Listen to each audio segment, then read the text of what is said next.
자녀에 대한 과도한 걱정과 집착에서 벗어나는 부처님 가르침. 김 여사는 대학생 아들 때문에 잠을 못 이루는 날이 많았다. 성적은 괜찮은지, 친구들과는 잘 지내는지, 아르바이트는 너무 힘들지 않은지, 심지어 아들이 전화를 받지 않으면 무슨 일이 생긴 건 아닌지 온갖 상상을 다 했다. 아들이 22살인데도 여전히 초등학생 대하듯 걱정하는 자신이 답답했지만 마음은 어쩔 수 없었다. 이런 경험을 하는 부모들이 정말 많다. 자녀가 아무리 커도 부모 마음은 언제나 애가 탄다. 하지만 과도한 걱정과 집착이 오히려 자녀에게도 자신에게도 독이 될 수 있다는 것을 아는 사람은 많지 않다. 부처님께서는 이런 부모의 마음에 대해 어떤 가르침을 주셨을까? 첫 번째, 모든 것은 무상하다는 진리를 받아들이자. 부처님께서 가장 먼저 깨우쳐 주신 것은 세상 모든 것이 변한다는 무상의 진리다. 자녀도 마찬가지다. 어제의 아이가 오늘의 아이와 다르고 오늘의 아이가 내일의 아이와 다르다. 박 부인은 이 가르침을 깊이 깨달았다. 고등학생인 딸이 갑자기 반항적으로 변했을 때 처음에는 큰 충격을 받았다. 착하고 말 잘 듣던 딸이 왜 이렇게 변했는지 이해할 수 없었다. 하지만 절에서 법문을 들으면서 생각이 바뀌었다. 딸의 변화는 자연스러운 것이고 성장하는 과정에서 당연한 일이라는 것을 깨달았다. 어린아이가 영원히 어린아이로 남을 수 없듯이 딸도 자신만의 길을 찾아가는 것이었다. 이 깨달음 이후 박 부인의 마음이 편해졌다. 딸의 변화를 문제로 보지 않고 성장으로 받아들이게 되었다. 그러자 딸과의 관계도 훨씬 좋아졌다. 억지로 예전 모습으로 되돌리려 하지 않으니 딸도 마음의 부담을 덜게 된 것이다. 무상의 진리를 깨달으면 자녀의 변화를 두려워하지 않게 된다. 오히려 그 변화를 통해 자녀가 성장한다는 것을 이해하게 된다. 부모의 역할은 변화를 막는 것이 아니라 자연스럽게 받아들이고 지지하는 것이다. 두 번째, 연기법으로 자녀의 행동을 이해하자. 부처님께서는 모든 현상이 원인과 조건에 따라 일어난다고 하셨다. 자녀의 행동도 마찬가지다. 갑자기 생긴 행동이 아니라 반드시 원인과 배경이 있다. 정 여사는 중학생 아들의 게임 중독 때문에 고민이 많았다. 하루 종일 게임만 하고 공부는 뒷전이었다. 처음에는 무조건 게임을 못하게 막으려고 했지만 효과가 없었다. 그러던 중 연기법을 배우면서 아들의 행동을 다시 살펴보았다. 게임에 빠진 이유가 무엇인지, 어떤 조건들이 작용했는지 찬찬히 관찰했다. 그러자 진짜 원인이 보였다. 아들은 성적이 계속 떨어지면서 자신감을 잃었고 친구들과의 관계도 어려워졌다. 현실에서는 성취감을 느낄 수 없으니 게임 속에서라도 인정받고 싶었던 것이다. 또한 부모의 잔소리가 스트레스였는데 게임을 할 때만은 그 스트레스에서 벗어날 수 있었다. 이 원인을 파악한 후 정 여사는 접근 방법을 바꾸었다. 게임을 막는 대신 아들의 자신감을 회복시켜주는 데 집중했다. 작은 성취라도 인정해주고 아들이 잘하는 것을 찾아서 격려해 주었다. 또한 잔소리를 줄이고 아들의 이야기를 더 많이 들어주었다. 시간이 지나면서 아들의 게임 시간이 자연스럽게 줄어들었다. 현실에서 만족감을 느끼게 되니 게임에만 매달릴 이유가 없어진 것이다. 연기법을 이해하면 자녀의 문제 행동도 다르게 보인다. 무조건 고치려 하지 말고 원인을 찾아서 근본적으로 해결하려고 노력하게 된다. 세 번째, 자비심으로 자녀를 바라보자. 부처님께서는 모든 중생에게 자비로운 마음을 가지라고 하셨다. 자녀에게도 마찬가지다. 사랑과 자비는 비슷해 보이지만 중요한 차이가 있다. 사랑에는 때로 집착이 섞여 있지만 자비는 순수한 이타심이다. 최 부인은 딸의 진로 문제로 많은 갈등을 겪었다. 딸은 미술을 하고 싶어 했지만 최 부인은 안정적인 직업을 원했다. 내가 좋아하는 것도 중요하지만 현실을 생각해야 한다며 설득하려 했지만 딸은 고집을 부렸다. 그러던 중 법문에서 자비에 대한 이야기를 들었다. 진정한 자비는 상대방의 행복을 바라는 마음이라는 것이었다. 내가 원하는 것이 아니라 상대방이 진정 원하는 것을 지지하는 것이 자비라고 했다. 이 가르침을 듣고 최 부인은 자신을 돌아보았다. 과연 딸의 행복을 위한 것인지 아니면 자신의 불안감 때문인지 생각해 보았다. 솔직히 말하면 딸이 어려운 길을 걸을까봐 걱정되는 자신의 마음이 더 컸다. 그 후 최 부인은 딸과 진지하게 대화했다. 미술을 하고 싶은 진짜 이유가 무엇인지, 어떤 계획을 가지고 있는지 차근차근 들어보았다. 그리고 딸의 선택을 존중하기로 했다. 물론 쉬운 결정은 아니었다. 하지만 딸이 자신의 길을 걸어가는 모습을 보니 오히려 마음이 편해졌다. 진정한 자비는 내려놓는 것이라는 부처님 가르침을 깨달았다. 네 번째, 업보의 법칙을 믿고 맡기자. 부처님께서는 모든 일에는 업보의 법칙이 작용한다고 하셨다. 좋은 일을 하면 좋은 결과가, 나쁜 일을 하면 나쁜 결과가 따른다는 것이다. 자녀도 자신이 지은 업에 따라 결과를 받게 된다. 이 여사는 대학생 아들의 취업 때문에 고민이 많았다. 요즘 취업이 어렵다는 소식을 들으면 밤잠을 설 정도였다. 아들을 위해 이것저것 알아보고 인맥도 동원해보려 했지만 한계가 있었다. 그러던 중 업보에 대한 법문을 들었다. 각자가 지은 업에 따라 결과를 받는다는 것이었다. 부모가 아무리 애를 써도 자녀의 업보를 대신할 수는 없다는 가르침이었다. 처음에는 냉정한 이야기라고 생각했다. 하지만 곰곰 생각해보니 일리가 있었다. 아들이 지금까지 어떻게 살아왔는지, 얼마나 노력했는지에 따라 결과가 나오는 것이 당연했다. 그 후 이 여사는 마음가짐을 바꾸었다. 아들의 취업을 위해 과도하게 개입하지 않기로 했다. 대신 아들이 최선을 다할 수 있도록 응원하고 지지해주기로 했다. 아들도 엄마의 변화를 느꼈다. 부담스러웠던 기대감이 줄어들자 오히려 더 적극적으로 취업 준비를 했다. 결국 자신에게 맞는 좋은 회사에 취업할 수 있었다. 업보의 법칙을 이해하면 자녀에게 과도하게 개입하지 않게 된다. 대신 자녀가 좋은 업을 지을 수 있도록 옆에서 지원하는 역할에 만족하게 된다.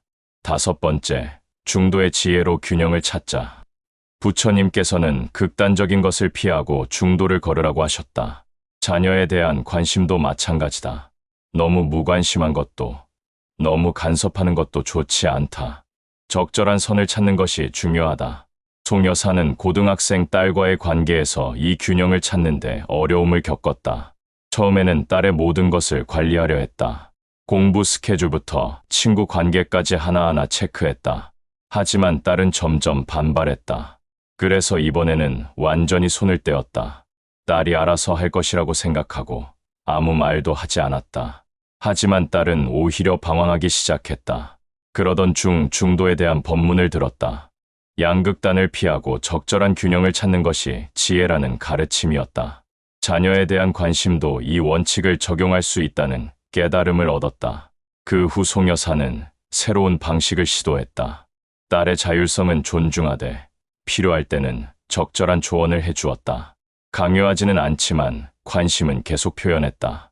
딸이 도움을 요청할 때는 언제든 응답할 준비가 되어 있다는 것을 보여주었다. 이런 방식으로 접근하니 딸과의 관계가 훨씬 좋아졌다. 딸도 엄마의 관심을 부담스러워하지 않으면서도 필요할 때는 의지했다. 중도의 지혜를 실천하면 자녀와 적절한 거리감을 유지할 수 있다. 너무 가깝지도 너무 멀지도 않은 관계가 오히려 더 건강하다. 여섯 번째, 나 자신부터 깨달음을 구하자. 부처님께서는 다른 사람을 바꾸려 하기 전에 자신부터 변해야 한다고 하셨다.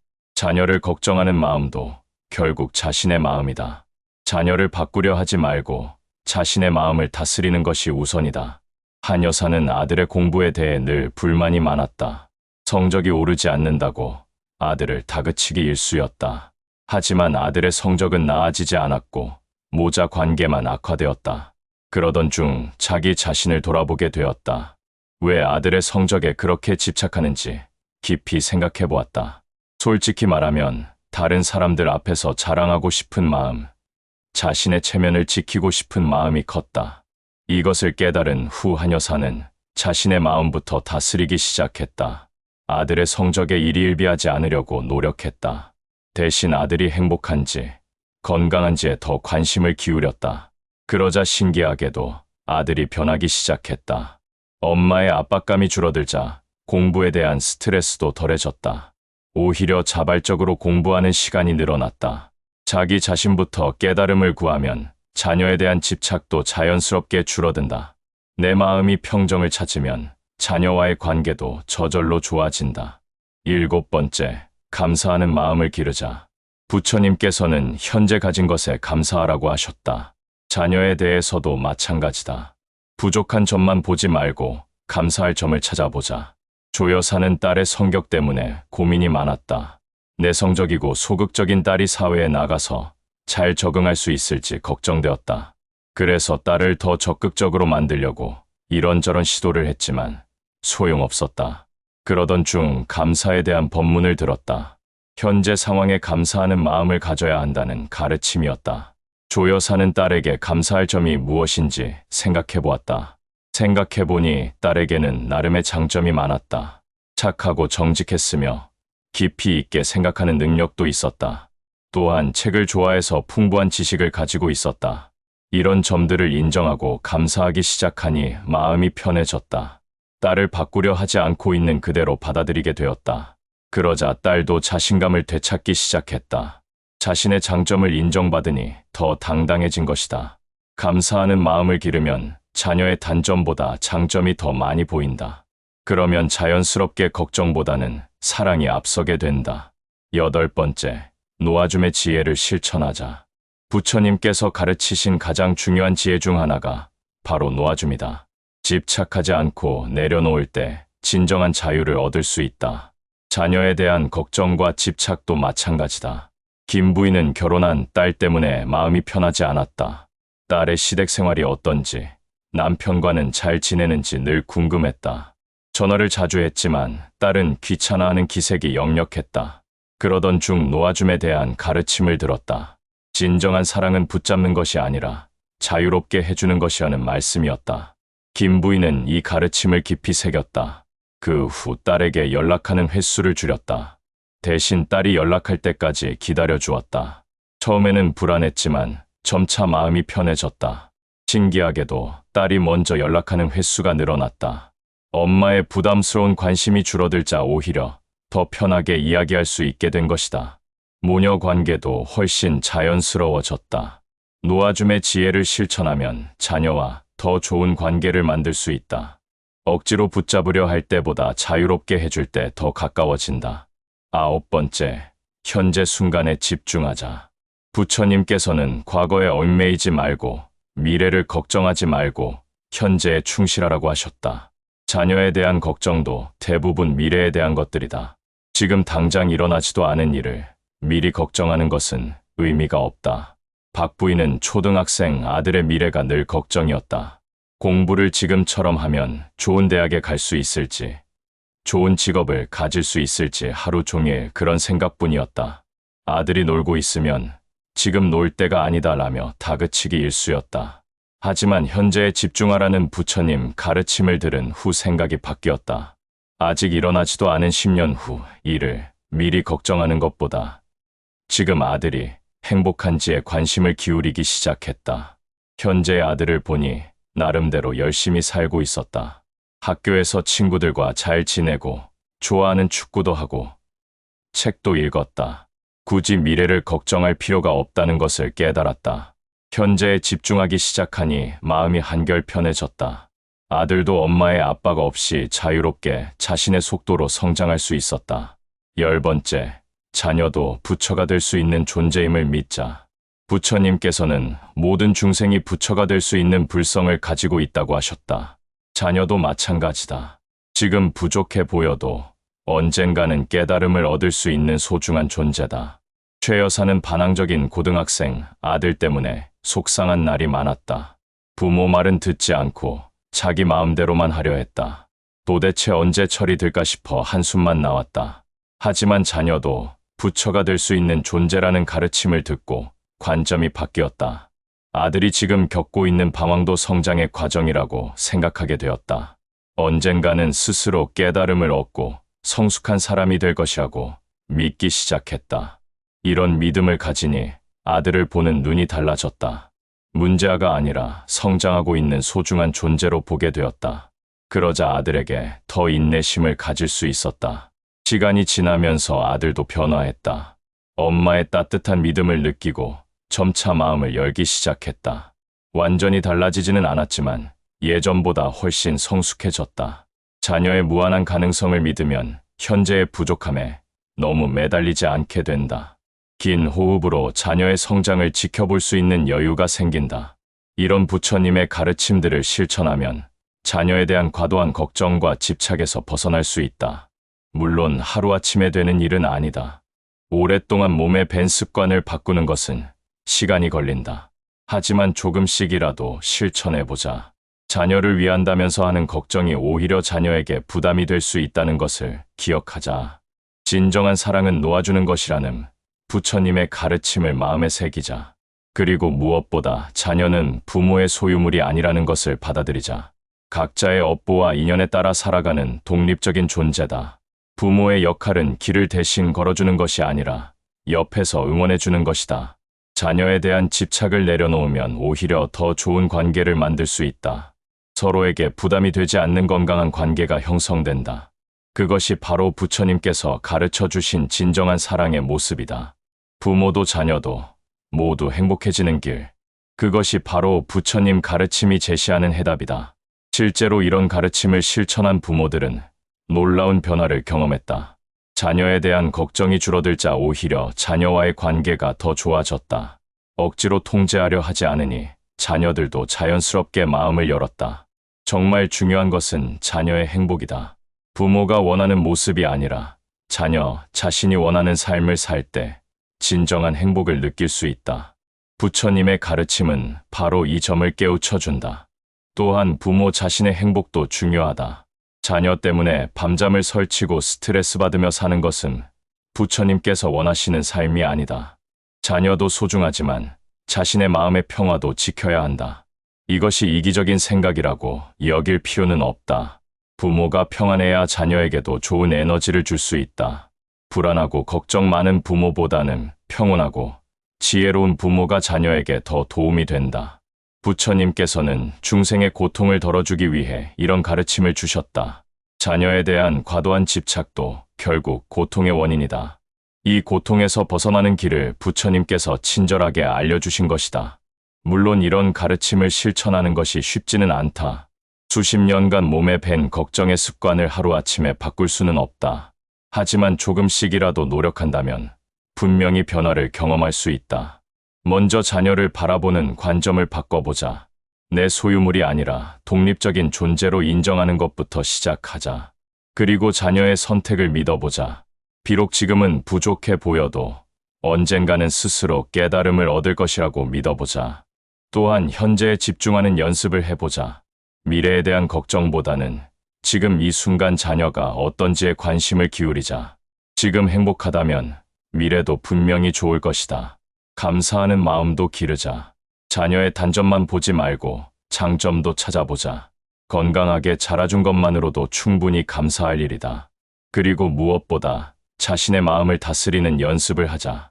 명상이나 기도를 통해 마음의 평정을 찾는 시간을 가져보자. 마음이 고요해지면 자연스럽게 지혜가 생긴다. 이런 실천들이 쌓이면 어느 순간 큰 변화를 경험하게 될 것이다. 자녀에 대한 집착이 사랑으로 바뀌고 걱정이 믿음으로 바뀔 것이다. 그때 비로소 부처님 가르침의 진정한 의미를 깨달을 수 있다. 자녀를 키우는 것도 수행의 한 과정이다. 자녀를 통해 우리는 무상, 연기, 자비, 지혜 등 부처님의 가르침을 직접 체험할 수 있다. 이런 관점으로 보면 자녀는 우리의 스승이기도 하다. 부처님께서는 모든 만남에는 의미가 있다고 하셨다. 부모와 자녀로 만난 것도 서로에게 가르침을 주고받기 위한 것이다. 자녀를 통해 집착을 내려놓는 법을 배우고 무조건적인 사랑을 실천하는 법을 익힌다. 그러니 자녀에 대한 걱정과 집착을 부정적으로만 볼 필요는 없다. 그것도 성장의 과정이고 깨달음으로 가는 길이다. 다만 그 걱정과 집착에 매몰되지 않고 지혜롭게 극복해 나가면 된다. 부처님의 가르침은 이론이 아니라 실천이다. 머리로 이해하는 것만으로는 부족하다. 실제로 삶에서 실천할 때 비로소 그 효과를 볼 수 있다. 오늘부터라도 작은 것부터 실천해보자. 자녀에게 잔소리하고 싶을 때 한 번 더 생각해보고, 자녀의 선택이 마음에 들지 않을 때 억지로 바꾸려 하지 말고, 자녀가 어려움을 겪을 때 대신 해결해 주려 하지 말고, 이런 작은 실천들이 모여서 큰 변화를 만든다. 자녀도 부모도 모두 행복해지는 길이 열릴 것이다. 마지막으로 기억할 것은 완벽하지 않아도 된다는 점이다. 부처님도 중생의 마음이 바뀌는 데는 시간이 걸린다고 하셨다. 자신에게 너무 엄격하지 말고 차근차근 나아가면 된다. 실수해도 괜찮고 다시 걱정에 빠져도 괜찮다. 그때마다 부처님의 가르침을 떠올리고 다시 시작하면 된다. 그렇게 하다 보면 언젠가는 자녀에 대한 집착에서 완전히 벗어날 수 있을 것이다. 부처님께서 보여주신 길을 따라 걸어보자. 자녀에 대한 진정한 사랑이 무엇인지 깨달아보자. 그리고 부모도 자녀도 모두 행복한 삶을 살아보자. 그것이 바로 부처님께서 우리에게 주시고 싶었던 가장 큰 선물이다.